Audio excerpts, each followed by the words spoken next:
I was in the middle of a perfect dolphin show when my world began to collapse. The crowd roared as Luna, my favorite bottlenose, executed a flawless triple flip, her sleek body glistening under the Tampa sun. My hands were still raised in command position when Darren, our gangly intern, appeared at the edge of the staff area, frantically waving a memo. "Not now," I mouthed, turning back to the audience with my practiced smile. Luna landed with barely a splash, sending a fine mist of salt water across my face. I could taste the salt on my lips as I addressed the crowd. "Ladies and gentlemen, let's hear it for Luna." The applause was deafening, but all I could focus on was Darren's panicked expression. I bowed quickly, my blonde hair falling forward across my face, hiding my sudden anxiety from the tourists who'd paid $60 a head to see Claire Campbell's dolphin dreams. Little did they know the dream might be over.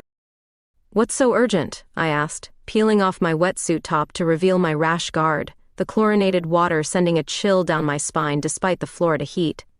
"They're selling the aquarium," Darren whispered, handing me the memo. "Some development company. They want to build luxury condos." My stomach dropped faster than Luna during her dive.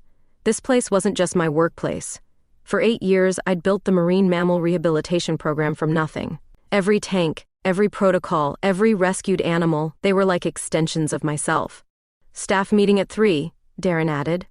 I nodded, my hands suddenly trembling as I toweled off. I had 2 hours to prepare for a fight I wasn't sure I could win. The meeting room smelled of industrial cleaner and damp clothing, the universal scent of aquarium staff gatherings. I'd arrived early, claiming a seat near the front, my notebook open to a blank page already spotted with water droplets from my still damp hair. When she walked in, the usual pre-meeting murmurs fell silent. I hadn't expected someone so young to be the new director. Mackenzie Henderson couldn't have been much older than my 34 years, with thick chestnut hair pulled into a severe bun, and eyes the color of the deep water exhibits. Somewhere between green and blue, impossible to define. "Good afternoon," she said, her voice surprisingly warm against her cool demeanor. "I don't believe in wasting time, so I'll be direct. I'm Mackenzie Henderson, your new director." She didn't smile as she laid out the situation. Budget cuts, program reassessments, potential staff realignment. When she mentioned my rehabilitation program specifically, our eyes met, and I felt something like an electric current pass between us. Not attraction, defiance. I wasn't going down without a fight. "The rehabilitation program brings in donations," I countered, leaning forward. "We've rescued 18 animals this year alone. Donations don't cover costs," she replied smoothly, never breaking eye contact. "And your program requires specialized staff." By specialized staff, she meant me. I could feel the sympathetic glances from my coworkers burning into the back of my neck. After the meeting, I lingered in the empty conference room, staring out the window at the dolphin tanks gleaming in the afternoon sun. Through the glass, I could hear the distant barking of sea lions and the faint melody of the aquarium's closing announcement. That's when I saw the flyer on the bulletin board. Local language exchange, connect with the world. The Argentina position I'd been eyeing required Spanish fluency. Maybe it was time to have a backup plan. As I signed my name on the sheet, I didn't notice Mackenzie Henderson watching me from the doorway, a curious expression on her face. I didn't know then that the language exchange would be where everything changed, or that the woman I was currently plotting against would soon know my deepest secrets, spoken in a language neither of us yet understood. The language exchange met in a cramped coffee shop called the Roasted Fin, a place clearly catering to aquarium employees with its marine-themed everything, from the mermaid-shaped cookie jars to the whale-tail espresso machines. I arrived 15 minutes early, anxious to make a good impression on whoever would be teaching me Spanish. The place smelled of cinnamon and salt air, an odd combination that somehow worked in Tampa. I ordered a cold brew and claimed a corner table, spreading out my pathetically basic Spanish workbook.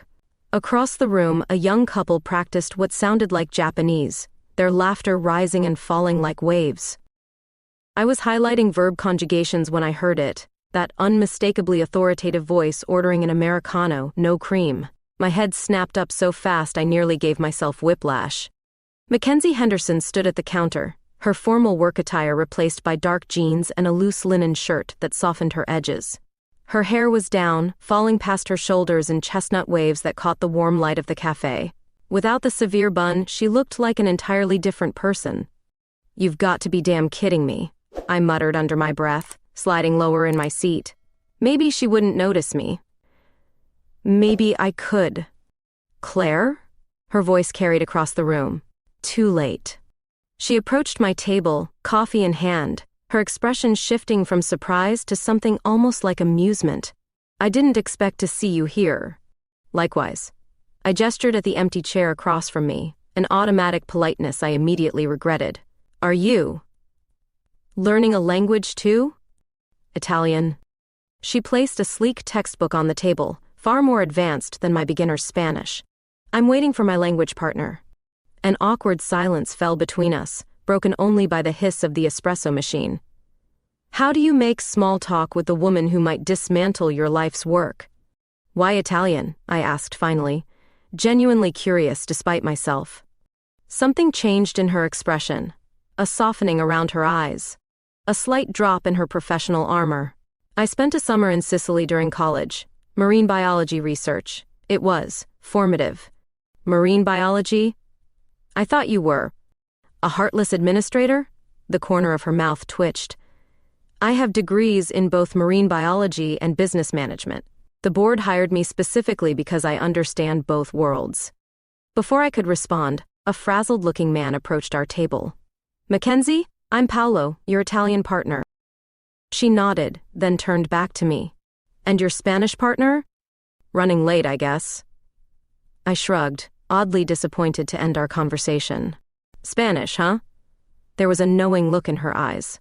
For the research position in Argentina? My surprise must have shown on my face because she continued. I read your file. Impressive work with cetacean rehabilitation. Argentina would be lucky to have you. Was that a compliment, or was she encouraging me to leave? Before I could decide, my phone buzzed with a text. My Spanish partner had canceled. Looks like I'm partnerless, I said, gathering my things, strangely deflated. Mackenzie hesitated, then glanced at Paolo. Would you mind if Claire joined us? I have some Spanish from undergrad. Not fluent, but I could help with basics while you help me with Italian. Paolo shrugged agreeably, and suddenly I was sitting back down, facing the woman who held my future in her hands, about to trust her with my language education too. The next hour was surreal. Mackenzie Henderson transformed when speaking Italian. Her professional reserve melted away, replaced by animated hand gestures and a musical laughter I'd never heard at the aquarium. Her fingers brushed mine as she corrected my Spanish pronunciation, sending an unexpected warmth up my arm. Más despacio, she instructed when I rushed through a greeting. Slower. Let the words breath. By the time Paolo left, night had fallen, and somehow Mackenzie and I were still talking, about Sicily, about dolphins, about language acquisition in marine mammals. It felt dangerous, this glimpse behind her professional facade. Same time next week? She asked as we stepped outside, the humid Tampa air enveloping us after the cafe's air conditioning. I'd like that, I admitted, surprising myself with my sincerity. Though it feels strange to be friendly with someone who might cut my program. Her face changed then, shadows from the street lamp accentuating her cheekbones. I haven't made any decisions yet, Claire. But you will. Yes. She didn't offer false reassurances, and I respected that. I should go, my car's this way. She hesitated, as if wanting to say something more, then simply nodded and turned to leave. I watched her walk away, her silhouette gradually disappearing into the darkness. As I unlocked my bike from the rack, I realized something unexpected. I was looking forward to next week's lesson, and I still had no idea whether Mackenzie Henderson was my potential ally or my determined adversary. The most troubling part? I wasn't sure which possibility unsettled me more. Our weekly language exchanges had become the strange highlight of my increasingly stressful weeks. 3 sessions in, and I'd learned that Mackenzie took her coffee black, spoke Italian with her hands as much as her mouth, and kept a worn photo of a spotted dolphin in her wallet. Little fragments of a person I was still trying to piece together. I was prepping for our 4th session when my phone rang at 4 a.m., the aquarium's emergency line. Echoes in distress, came the night keeper's panicked voice. Echo, our prize Pacific bottlenose, the aquarium's beloved star performer and my personal favorite, refusing food, listing to one side. I threw on clothes and was at the aquarium before sunrise, the corridors eerily silent except for the omnipresent hum of filtration systems. The medical pool's harsh emergency lights cast everything in clinical blue as I slipped into a wetsuit. Echo's condition was worse than described: labored breathing, minimal response to stimuli. I lowered myself into the water, pressing my hand against his pectoral fin, feeling his racing heartbeat. "I'm here," I whispered, more for myself than him. "I'm not leaving you." Hours blurred together. Blood draws, temperature checks, the staff veterinarian's increasingly concerned expression. Somewhere around noon, I became aware of someone watching from the observation deck, Mackenzie, her face unreadable. She joined me poolside as I prepared another antibiotic injection. "You've been here 8 hours straight," she said, handing me a protein bar and coffee. Not a question, not an accusation. A simple observation. "I can't leave him," I replied, tearing open the wrapper with my teeth, suddenly aware of my hunger. "What can I do to help?" The question caught me off guard. Mackenzie Henderson, budget slasher extraordinaire, offering assistance? But there was no calculation in her eyes, just genuine concern. "Talk to me," I said. "Keep me focused while I monitor his vitals." So she did. She told me about studying dolphin vocalizations in graduate school, about swimming with wild spinner dolphins off Kona, about losing a rescue animal early in her career and how it still haunted her. Somewhere in those quiet hours, with Echo's large body occasionally brushing against my legs in the medical pool, I realized I was seeing the real Mackenzie, not the director, not my boss, but the marine biologist who'd somehow gotten diverted into administration. When Echo finally stabilized after midnight, I nearly collapsed from exhaustion. Mackenzie insisted on driving me home, my bike folded into her trunk. At my apartment door, she hesitated. "You did amazing work today," she said softly. "The aquarium is lucky to have you." I wanted to ask what that meant for my program, for my future, but exhaustion claimed me before I could form the words. 3 days later, Echo was recovering, and I was summoned to Mackenzie's office. The walk felt like a march to execution, staff members giving me sympathetic glances as I passed. Her office was unexpectedly personal, a detailed scientific illustration of orca dorsal fins, a small collection of sea glass on the windowsill. Mackenzie sat behind her desk, face professionally neutral. "There's an issue we need to discuss," she began, and my heart sank. "There's money missing from the conservation fund. A significant amount." "What does that have to do with me?" My voice sounded stronger than I felt. She slid a printout across the desk, security footage showing me entering the administration office at 9:47 p.m. last Tuesday, using my keycard. "The money was taken between 9:30 and 10:15 that night," she said. "You were one of only 3 people who accessed that area during that time frame." The room seemed to tilt. I was dropping off Echo's blood work results for Dr. Lawrence. "Can anyone confirm that?" "The lab was empty," I said, memory flashing to the silent room, the hum of equipment. "But the results should be logged in the system." Her face remained unreadable. "Until we resolve this, Claire, I need to place you on administrative leave. Effective immediately." The words hit like physical blows. Administrative leave, investigation, potential criminal charges. But worst of all was the look in Mackenzie's eyes, that careful professional distance I'd thought we'd moved beyond during our language sessions, during those quiet hours with Echo. "You don't seriously believe I would steal from the aquarium?" My voice cracked. "What I believe doesn't matter," she said. Her fingers twitched slightly on the desk, as if she might reach out, but she didn't. "The board has protocols." Security escorted me to collect my personal items. As I passed the dolphin habitats, I pressed my palm against the glass. Echo swam over, nudging the barrier where my hand rested, and I bit my lip until I tasted blood. In the locker room, I found a note slip through the vents of my locker. A phone number, no name. As security hovered nearby, I quickly shoved it into my pocket. Outside, the bright Tampa sunshine felt like an insult. I'd given everything to this place, my time, my expertise, my heart. And now I was being walked out like a criminal. The worst part? The one person who might have defended me, who'd seen me work to save Echo, who'd driven me home and told me I was valuable, she was the one who had just shut the door in my face. 4 days into my forced exile, I'd developed a routine of sorts. Wake up, check my phone for non-existent updates, stare at the ceiling, wonder if Echo was getting his medications on schedule. Repeat. The anonymous phone number had led nowhere. Whoever had slipped it to me never answered my calls. My apartment walls closed in around me like the glass of an aquarium tank, except I was the one on display, the suspected thief. I stood at my balcony, watching rain drizzle onto the Tampa streets below. My plants were thriving with the extra attention I'd been giving them, the only living things benefiting from my predicament. My fingers traced the edges of my aquarium security badge, useless now, but I couldn't bring myself to put it away. A sharp knock at my door startled me, sending my coffee mug tumbling to the floor, shattering into pieces that scattered across the tile like broken promises. Through the peephole, I saw the last person I expected, Mackenzie Henderson, rain dripping from her hair, clutching a large paper shopping bag. "What are you doing here?" I asked through the crack in the door, not opening it fully. "May I come in? Please?" Her professional facade had slipped, revealing something I'd never seen before: uncertainty. Against my better judgment, I stepped aside. She entered, surveying my apartment with quick glances, the dolphin illustrations on the walls, the stack of marine biology journals, the broken mug I hadn't yet cleaned up. "I brought food," she said, lifting the bag. "And information." "Information?" My heart jumped. "Not here." She glanced meaningfully around my apartment, then whispered, "The walls could have ears." I almost laughed at the melodrama, but the seriousness in her eyes stopped me.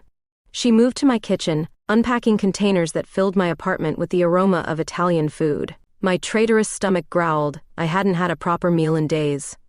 "I'm not supposed to be here," she said, serving pasta onto 2 plates. "The board specifically instructed me not to contact you during the investigation." "Then why are you?" She hesitated, her fingers lingering on a manila folder she'd pulled from her bag. "Because I don't believe you did it." The simple statement knocked the wind from me. I sank into a chair, suddenly lightheaded. Why? It was all I could manage. People who dedicate their lives to animals the way you do don't suddenly steal from them. She sat across from me, sliding the folder over. "Also, I found these." Inside were security logs, financial records, and most importantly, medical system entries showing that I had in fact uploaded Echo's blood work exactly when I claimed. "This doesn't clear you completely," she cautioned, "but it creates reasonable doubt. I'm building a case." "Building a case?" I picked at my food, emotions too tangled to eat. "Since when do aquarium directors play detective?" A half smile touched her lips. "I told you I have degrees. Law was one of them." We ate in silence for a moment, the rain drumming a steady rhythm against the windows. In the dim light of my apartment, with her hair loosely framing her face, Mackenzie looked softer, more human than the executive who'd suspended me. "How's Echo?" I finally asked, the question I'd been desperate to voice. Her expression changed, genuine warmth flooding her features. "Improving. He misses you, I think, keeps looking for you during feeding times." Something inside me cracked at her words. I turned away, but not before she saw the tears. "Claire." Her hand reached across the table, hesitating before covering mine. "I'm going to fix this." Thunder cracked outside, loud enough to rattle the windows, and I flinched involuntarily. Mackenzie's eyebrows rose slightly. "Not a fan of storms?" she asked. I shrugged, embarrassed. "Childhood thing. I got trapped in a boathouse during a hurricane when I was 8. The sound still gets to me." She nodded, not dismissing my fear or trying to minimize it. Instead, she stood, moving to close the blinds as another flash of lightning illuminated the room. "When I was 10, she said, returning to the table, "I was convinced sharks could swim through plumbing. Wouldn't use the toilet without checking for fins first." The unexpected confession surprised a laugh out of me. "Really? The great Mackenzie Henderson, afraid of toilet sharks?" "The very same." She smiled, a real smile that transformed her face entirely. My sisters never let me forget it. The storm intensified, and somehow we ended up on my couch, swapping childhood stories as the rain pounded against the windows. I learned she had 3 sisters, grew up in Michigan, and secretly wanted to be a mermaid until she was 12. With each revelation, the stern director faded further away, replaced by this woman who gestured expressively when excited and had a surprisingly rich laugh. When thunder cracked directly overhead around midnight, I jumped, embarrassingly close to panic. Without comment, Mackenzie slid closer, her shoulder against mine, a silent offering of support. "Tell me more about Sicily," I asked, needing the distraction. She spoke softly about Mediterranean sunsets and ancient ruins, her words painting pictures vivid enough to momentarily drown out the storm. I hadn't realized I'd leaned into her until I felt her heartbeat against my cheek. "Sorry," I murmured, starting to pull away. "Don't be." Her voice was barely audible above the rain. Her fingers gently brushed a strand of hair from my face, lingering against my cheek. Time seemed suspended in that moment, her green eyes searching mine, the question in them clear. I answered by closing the distance between us, my lips finding hers with unexpected certainty. The kiss was tentative at first, a gentle exploration that deepened as her hand cradled the back of my neck.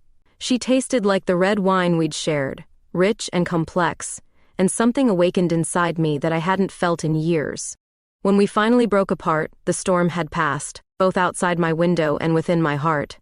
In its place was something new, fragile but unmistakable. "I should go," she whispered, though she made no move to leave. "Stay," I said simply. "Just to sleep. The rain's still bad." And so she did, both of us knowing that when morning came, we'd have to face not only the investigation that stood between us, but also this unexpected connection that had bloomed in the midst of my darkest hour. Morning arrived with uncomfortable clarity. I woke to find Mackenzie already dressed, her hair damp from using my shower, standing by my kitchen window with a cup of coffee in hand. "You're up early," I said, trying to ignore how right she looked in my space. "Habit." She offered me the second cup she'd prepared. "About last night." "We should focus on clearing my name," I interrupted, not ready for whatever she might say. The kiss lingered between us, unacknowledged but impossible to forget. She nodded, relief and something like disappointment crossing her face. "I've been thinking about that. We need to find the maintenance worker who was on duty that night. The logs show Hector Ramirez was working late shifts last week." "Hector?" I frowned, sipping the coffee, perfectly prepared with just the right amount of cream. "He's worked at the aquarium forever. Good guy, keeps to himself. Exactly why we need to talk to him. Long-time employees see everything." 3 hours later, we were searching employee records for Hector's contact information, in Mackenzie's home, not her office. Her place surprised me. Warm colors, overflowing bookshelves, and most telling, wide windows overlooking the bay. Not the sterile environment I'd imagined. "He lives in Ybor City," Mackenzie said, jotting down the address. "But no answer on his phone. Let's go find him. I'm going stir-crazy anyway." I hadn't left my apartment in days except to check my empty mailbox. She hesitated. "Claire, if anyone sees us together..." The reality of our situation crashed back. She was risking her position by helping me. Whatever had sparked between us was not just complicated by workplace dynamics, but potentially career-ending for her. "I'll wear a hat," I said lightly, trying to ease the tension. Ybor City hummed with energy even in the afternoon, historic brick buildings housing trendy cafes and vintage shops. Hector's address led us to a small apartment above a cigar shop, but repeated knocking yielded nothing. "Now what?" I asked, leaning against the stair railing, frustration mounting. "Let's ask around. Someone must know his habits." The shopkeeper below knew Hector well. "Oh, he's at the language exchange today. Does it every Saturday at La Segunda Bakery." Mackenzie and I exchanged surprised looks. "The same program we attend?" "Different group," the shopkeeper clarified. "The Saturday one is for Creole and Spanish." 20 minutes later, we spotted Hector through La Segunda's window, conversing animatedly with an older Haitian woman. Up close, his perpetually furrowed brow and stooped shoulders made him seem older than his 50-something years. His eyes widened, seeing us together. "Miss Henderson, Claire, what are you doing here?" Mackenzie handled it smoothly, explaining we needed his insight on aquarium operations while carefully avoiding mentioning the investigation. Hector seemed flattered by the attention, agreeing to talk after his language session. We waited in a corner booth, uncomfortably aware of how public the location was. Any aquarium employee could walk in and spot us together. "Why are you learning Italian?" I asked suddenly, realizing I'd never questioned her motivation beyond that brief mention of Sicily. Her fingers traced patterns on the tabletop. My grandmother was Italian. She died last year. I never learned her language while she was alive, one of my biggest regrets. The admission felt precious, a piece of herself freely given.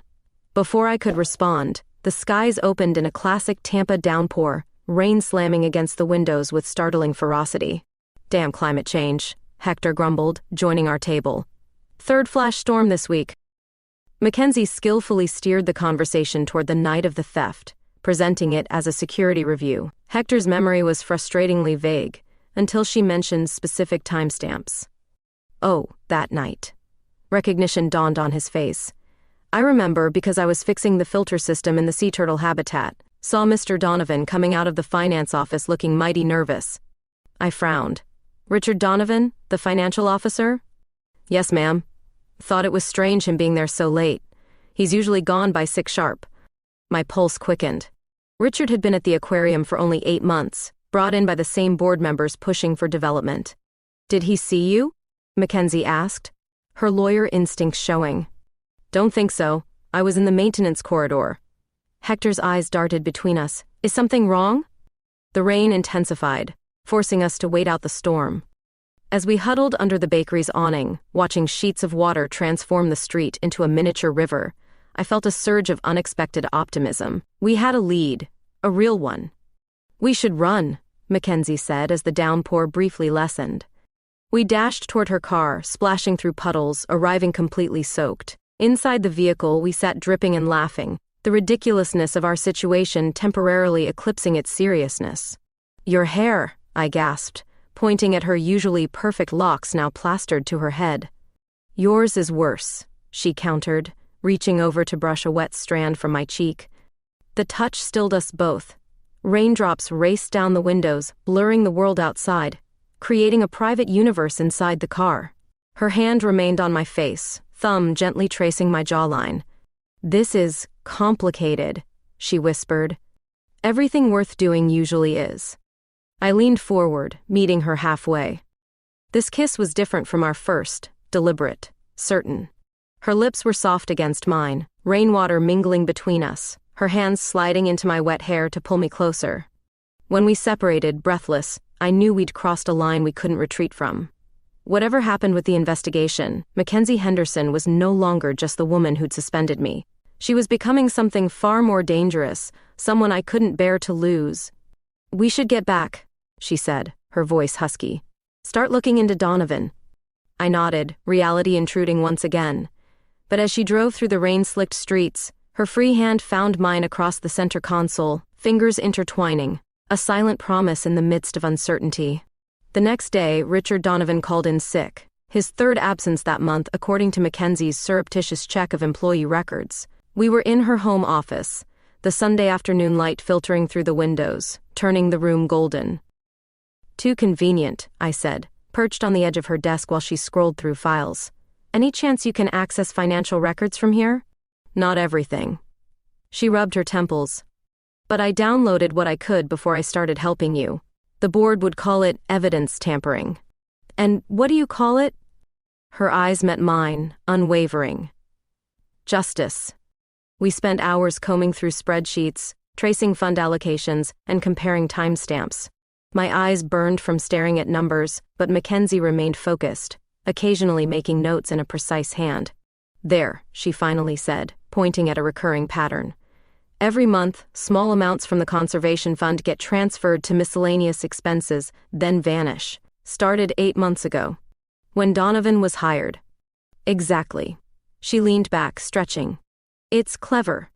Small enough not to trigger alerts, but over time, it adds up to the missing amount. I stood, pacing her office. But why frame me specifically? Mackenzie hesitated. Your rehabilitation program. If you're discredited, they can dismantle it without public outcry. The realization felt like ice water down my spine. The developers don't want to fight conservationists. Her computer chimed with an incoming email. She read it, her expression darkening.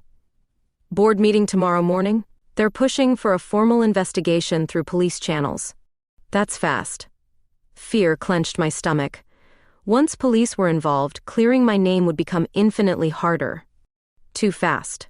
She closed her laptop decisively. We need to confront Donovan tonight. As evening settled over Tampa Bay, we formulated a plan. Mackenzie would call an emergency finance meeting, forcing Donovan to either show up or appear more suspicious. I would wait in her office, out of sight but able to hear everything. This is risky, she said as we drove to the aquarium, her knuckles white on the steering wheel. If we're wrong, we're not. I reached for her hand. I can feel it. The aquarium after hours had always been my favorite time, the quiet broken only by water filtration systems, and the occasional call of nocturnal animals. Now it felt ominous, each shadow potentially hiding someone who could report my presence. Mackenzie led me through back corridors to her office, movements confident from years navigating marine research vessels in darkness. Once inside, she switched on a small lamp rather than the overhead lights, casting the room in soft illumination. Hide behind the door when he comes, she instructed. I'll try to get him talking. We waited nearly an hour, tension building with each minute. When her phone finally rang, we both jumped. He's here, she said after hanging up. Remember, don't come out until I signal. Alone in her office, I examined the personal touches I hadn't noticed before. A small crystal dolphin paperweight, a framed photo of her with 3 similar-looking women I assumed were her sisters. The items revealed glimpses of the woman beyond the professional facade. Voices in the corridor jolted me to attention. I slipped behind the door just as it opened. Thank you for coming in so late, Richard. Mackenzie's voice was professionally cordial as they entered. Of course, though I'm not sure what couldn't wait until morning. Donovan's voice carried the slight southern drawl of North Florida, his tone impatient. From my hiding spot, I could see his reflection in the window, tall, immaculately dressed, despite the late hour, silver hair perfectly coiffed. He remained standing even as Mackenzie seated herself behind her desk. Their conversation started with mundane budget matters before Mackenzie casually mentioned discrepancies in the conservation fund. I watched Donovan's reflection stiffen almost imperceptibly. Normal accounting fluctuations, he dismissed. Nothing concerning. 8 months of systematic siphoning isn't a fluctuation, she countered, sliding printouts across the desk. These are transfers you personally authorized. What followed was financial jargon I barely understood, but Mackenzie matched him term for term, gradually cornering him with evidence. As their verbal sparring intensified, I noticed Donovan's hand slip into his pocket, removing something small. A flash drive. With practiced smoothness, he placed it on her desk calendar while reaching for a document with his other hand, a move clearly intended to go unnoticed. Check those numbers again, he said loudly, tapping the paper while subtly nudging the drive closer to her. Understanding flashed across Mackenzie's face. She picked up the drive, pocketing it without acknowledgement. Perhaps you're right. I may have been hasty. Their meeting concluded shortly after, Donovan visibly relieved as he departed. The moment the door closed, I emerged from hiding. What just happened? Wordlessly, Mackenzie inserted the drive into her computer. Folders appeared, labeled by date, financial records, emails, recorded conversations between Donovan and board members. He's been gathering evidence, she breathed, scanning the files. He's not the thief, he's been tracking the real culprit. We worked through the night, piecing together the story told by Donovan's files. The board chairman had been orchestrating the theft, using Donovan's credentials and forcing his compliance through threats. The chairman stood to make millions from the aquarium's sale to developers. As dawn broke over Tampa Bay, exhaustion and elation mingled in equal measure. We had everything needed to clear my name. Mackenzie's hand found mine across the desk, our fingers intertwining. It's over, she said softly. Relief crashed through me, so powerful I couldn't speak. Instead, I rounded the desk, pulling her to her feet and into my arms. Our lips met with the desperation of survivors, bodies pressing together as if to confirm we'd both made it through the storm. The kiss deepened, her hands tangling in my hair as mine slipped beneath her blouse, tracing the warm skin of her back. Months of tension transformed into something else entirely, desire untempered by professional boundaries. Claire, she whispered against my mouth, half question, half affirmation. My answer was to back her against the bookshelf, my thigh pressing between hers as our kisses grew more urgent.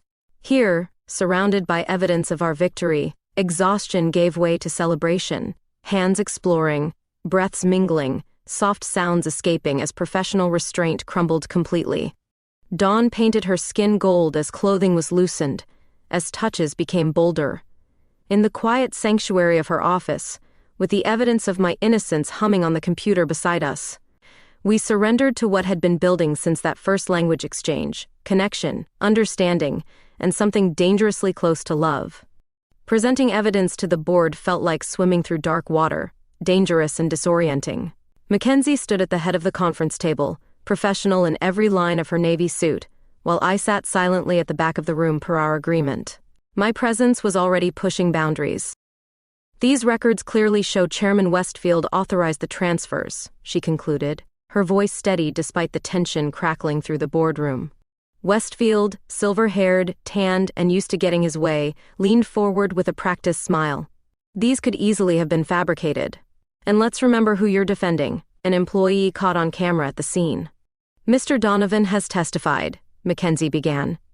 Richard Donovan has conveniently disappeared, Westfield interrupted, glancing at his allies around the table. Taking a sudden vacation after making wild accusations? Hardly credible. I bit my tongue, watching Mackenzie's shoulders tighten almost imperceptibly. We'd expected resistance, but Donovan's abrupt departure had blindsided us. His note had been cryptic: "Family emergency, will be in touch," leaving us without our key witness.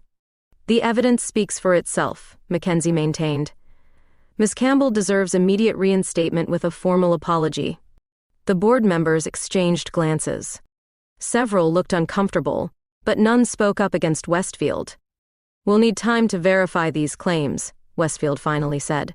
"Until then, Ms. Campbell remains suspended. And Director Henderson, your judgment in this matter raises serious concerns about your objectivity." The threat hung in the air, clear as a shark fin breaking the surface. Mackenzie's career was now in jeopardy alongside mine. Outside the boardroom, safely in the stairwell where no one could overhear, Mackenzie finally let frustration show. "Damn it, they're stalling." "He's scared," I said, fighting the urge to take her hand. Security cameras were everywhere. Westfield knows we're close. He also knows I've been offered the director position at Moat Marine. Her revelation hit me like a physical blow. Moat Marine Laboratory in Sarasota, larger, more prestigious, and 2 hours away. "You never mentioned that." I tried to keep my voice neutral. "It came before us." She ran a hand through her hair, disheveling its perfect arrangement. "I was planning to accept it until this happened." Until me, she meant. The knowledge that she'd stayed, risked her reputation, potentially her career, to help clear my name wrapped around my heart like seaweed, beautiful but constricting. That evening, we regrouped at her beachfront home, the sun setting dramatically over Tampa Bay. I watched her move around her kitchen, preparing pasta with the same focus she brought to everything. "Were you going to tell me about Moat?" I asked, finally addressing the elephant in the room. She kept her back to me, stirring the sauce. "Eventually, it's complicated now. Because of the evidence, or because of us?"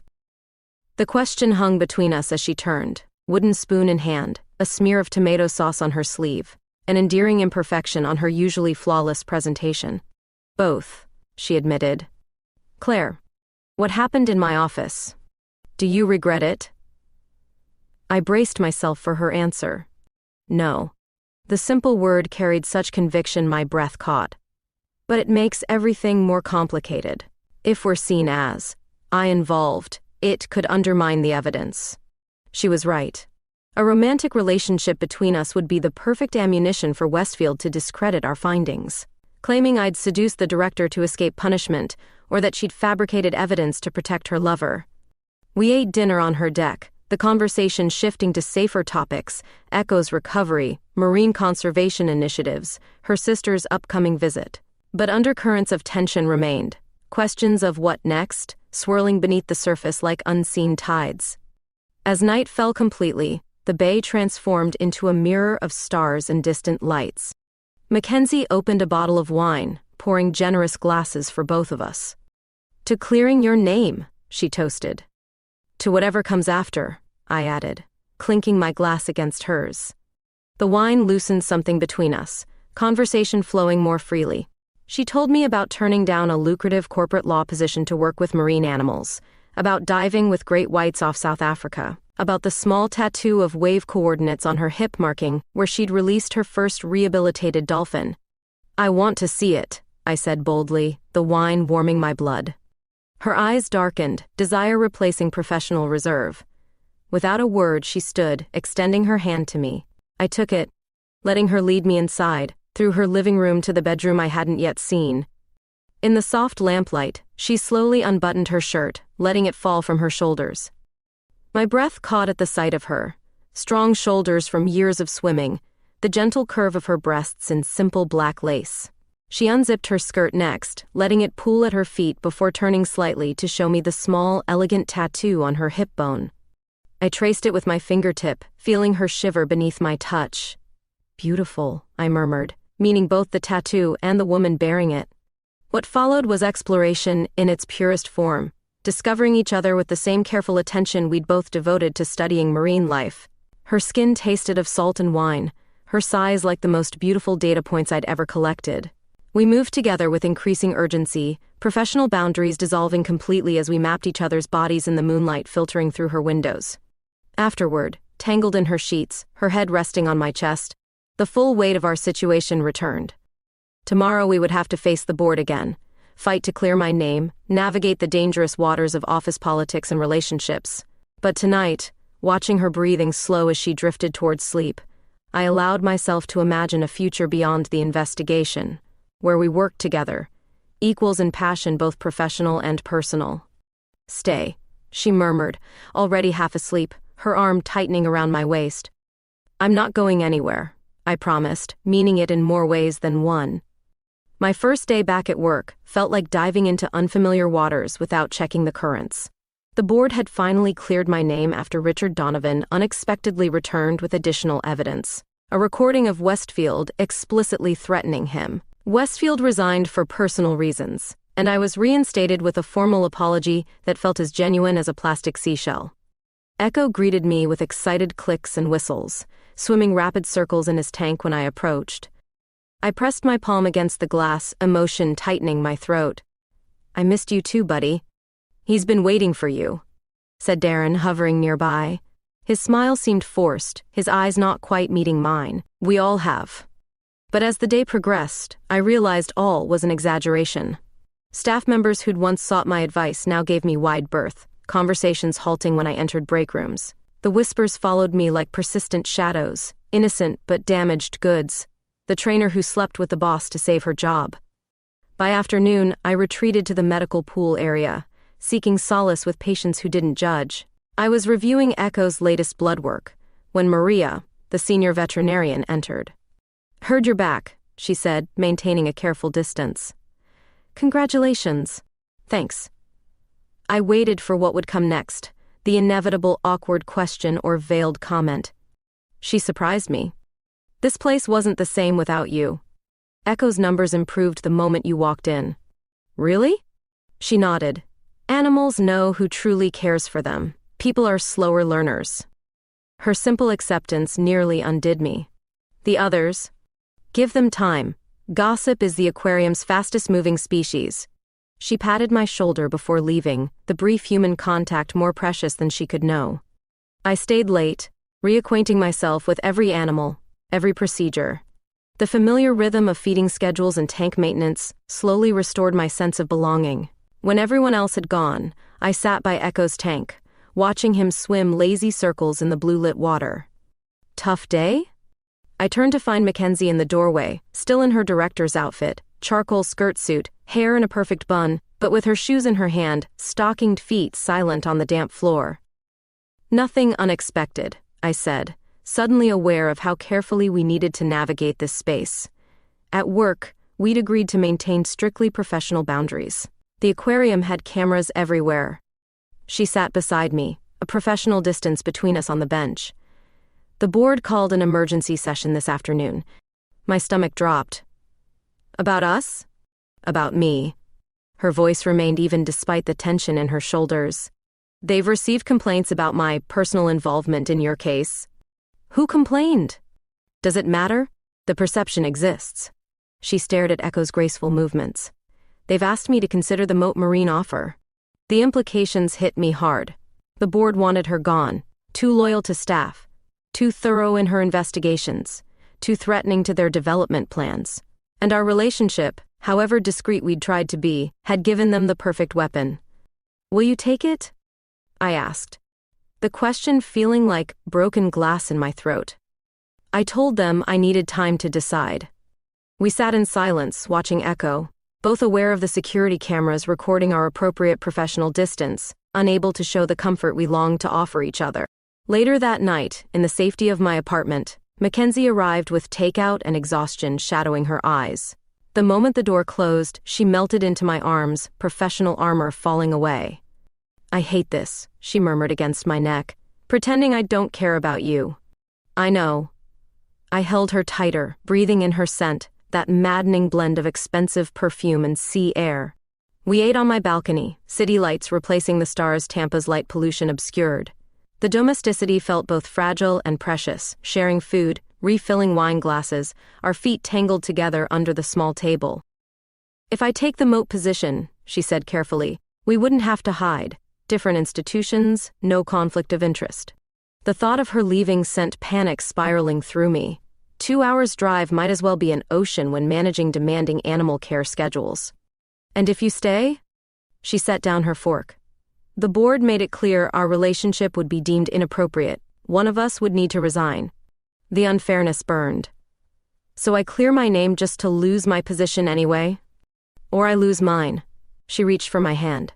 Claire, I fought for you because it was right, but also because you're the most dedicated Marine trainer I've ever met. The animals need you more than they need another administrator. Before I could respond, my phone rang, the aquarium's emergency number flashing on screen. Dread filled me as I answered.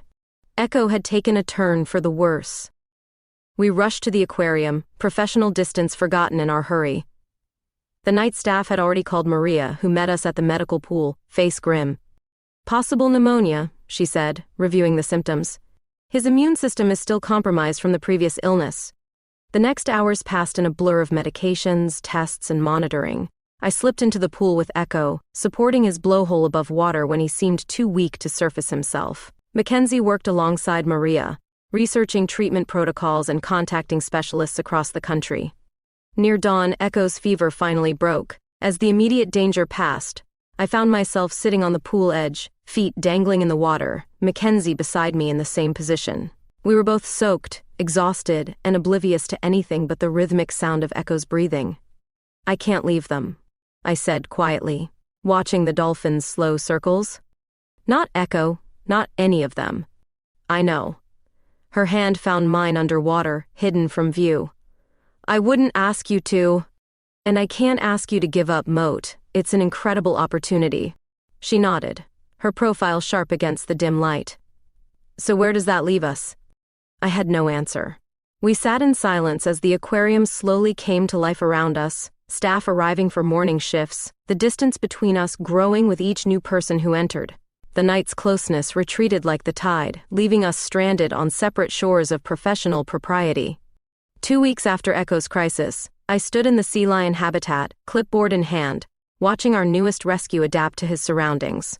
The young male had been found entangled in fishing line off Clearwater Beach, his injuries requiring extensive rehabilitation. As he glided through the water, testing his newly healed flipper, I felt a familiar swell of pride. He looks good, said Maria, joining me at the observation window. Your treatment plan is working. Thanks. I smiled, noticing how staff interactions had gradually normalized. After weeks of whispers and sidelong glances, I was finally just Claire again. The dolphin trainer who'd been wrongfully accused, nothing more salacious.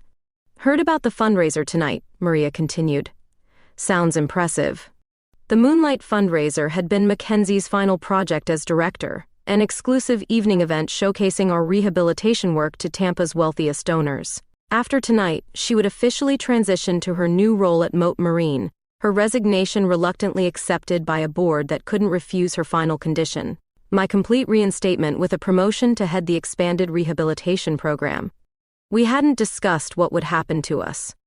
Professional conversations, brief touches when no one was looking, and the unspoken weight of goodbye hanging between us like mist over water. The fundraiser transformed the aquarium. Soft blue lighting created underwater effects on the ceilings, string musicians played near the central tank, and Tampa's elite wandered between displays with champagne flutes in hand. I circulated as instructed, discussing rehabilitation techniques with potential donors, forcing smiles despite the hollow feeling expanding in my chest. "You clean up nicely, Campbell." I turned to find Mackenzie behind me, looking devastatingly elegant in a midnight blue dress that made her eyes appear almost turquoise. We hadn't been alone in days, both buried in transition preparations. "Director Henderson," I acknowledged with professional courtesy, aware of watching eyes. "Successful event. Walk with me?" she requested, gesturing toward the outdoor exhibits. "I'd like to discuss the dolphin rehabilitation expansion before I leave."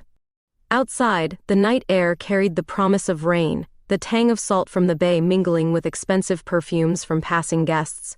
We maintained proper distance as we strolled, two colleagues having a work discussion, nothing more.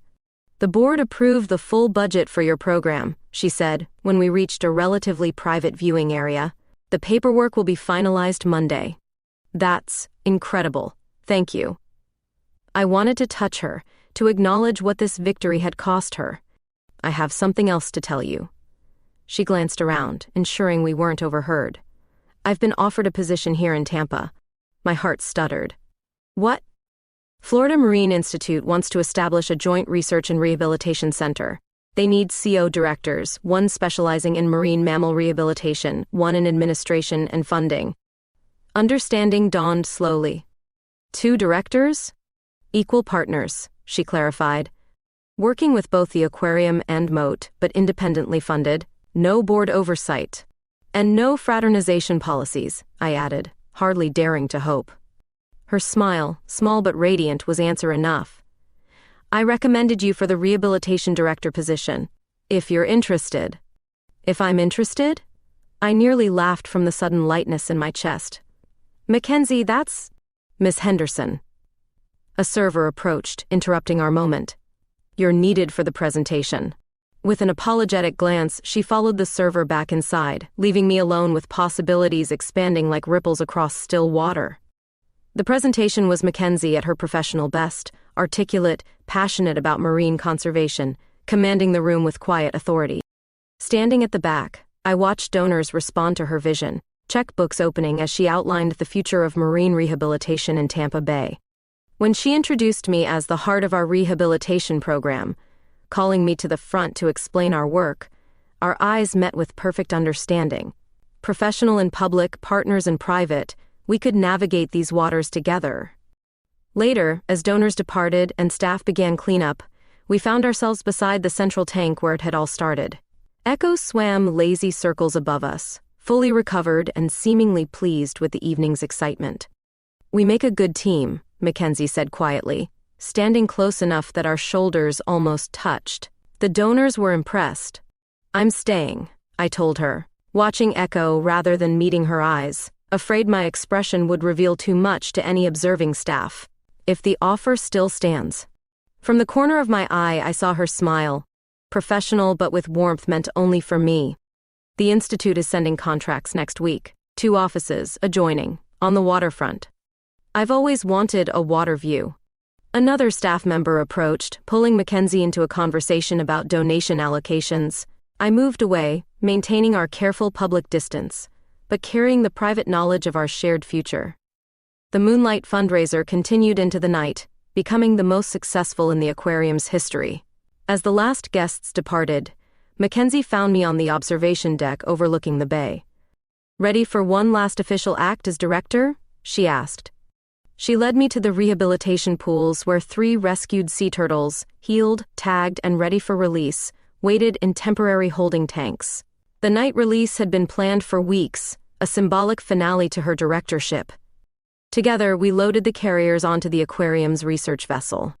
Under star-filled skies, we motored into Tampa Bay, just the 2 of us, no staff, no witnesses, just 2 women and 3 turtles heading home. Miles offshore, we stopped the engine.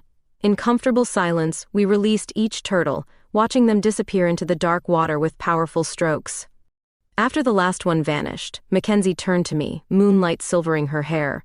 "No cameras here," she said softly. I moved into her arms, finally allowing myself to hold her properly, without reservation or fear. Against the gentle rocking of the boat, we kissed under stars that had witnessed countless beginnings and endings across millennia of ocean history. "So," I murmured against her lips.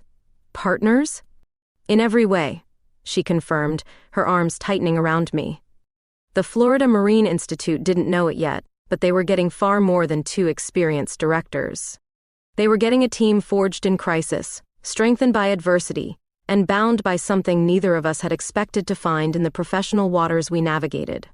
As our boat drifted under the moon, Tampa's lights a distant glow on the horizon, I realized we had found that rarest of discoveries, a safe harbor in each other, wherever the tide might take us.